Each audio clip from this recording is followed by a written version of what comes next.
What's the situation? Yeah, well, it's been a difficult summer in Columbus. Bobrovsky's a big part of that, certainly. The best goaltender, clearly, that's ever played for the organization. And yet the headlines have been Panarin, all Panarin. And I'm not sure the Bobrovsky situation is much different, honestly.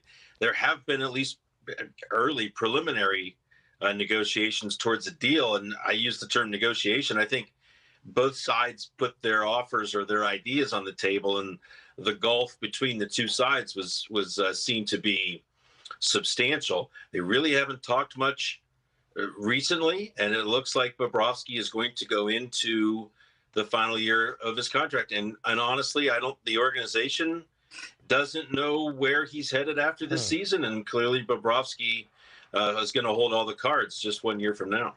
Well, Aaron, I could ask you about the exact same thing about Artemi Panarin. Very similar situation going into his last year of his contract. The most talented player, maybe certainly on the Columbus Blue Jackets right now. What's the latest with him? Is there anything new to develop? And what is exactly that he's waiting to find out? What does he want to know about Columbus before committing there or going somewhere else?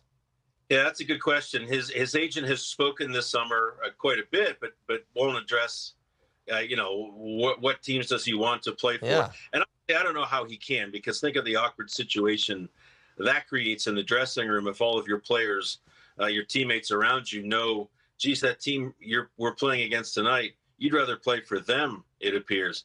I don't see a list becoming public until it absolutely has to. At the trade deadline, if they move him, and maybe even beyond that, if they should drag this into next season. It is an awful situation for them. In a sense, Panarin is almost a free agent right now, because no team's going to give up what Columbus needs in return: current immediate help and prospects. They're going to give up futures and prospects, draft picks, these sort of things. But that doesn't help Columbus. Columbus thinks they're a team that is really close to winning right now.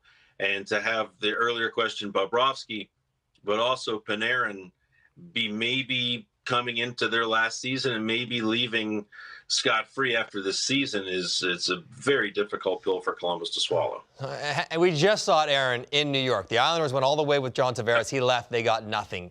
Can Columbus possibly, and they're the two most important players, maybe beyond Seth Jones, on Columbus, but can they go the whole year because they are so good and just take a crack at the playoffs and whatever happens there and let them walk? Or do they have to trade them even though they don't want to, because they can't risk letting either one of them leave for nothing?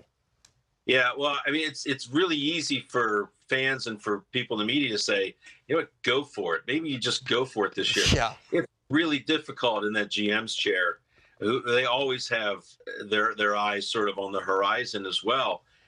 Losing a number one goaltender, the best goaltender in the league, you have said, the highest scoring guy that this team's ever had, Panarin, to just let those, you have to think of them as commodities, to just let them leave at the end of the season with nothing in return would be devastating. I can't imagine, this is why very few people should ever sit in the GM's chair. Mm-hmm. I cannot imagine the pressure, though, of carrying Panarin to the trade deadline, having a team that is in the playoff mix. Yep. Who knows? Maybe they're at first place in the Metro. Maybe they're in second place in the Metro. Yep. Maybe they're having the best season they've ever had, and still having to bite that bullet and trade your best forward in late February, early March with 15, 20 games to go.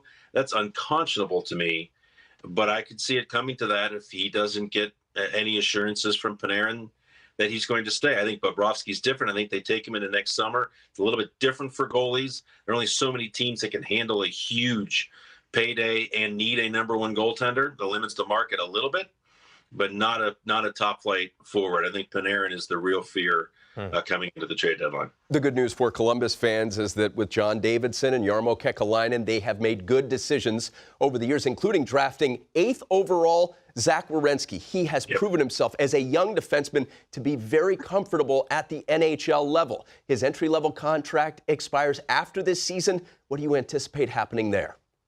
Yeah, well, there was some thought that the two sides would try to get something done this summer, and teams have, preferred bridge contracts. I think you've seen those sort of disappear, or at least fade away a little bit when you have a player like Werenski that you trust, that you can see for sure where his game is going. You don't worry about the motivation of the player. It's all there. They love the kid.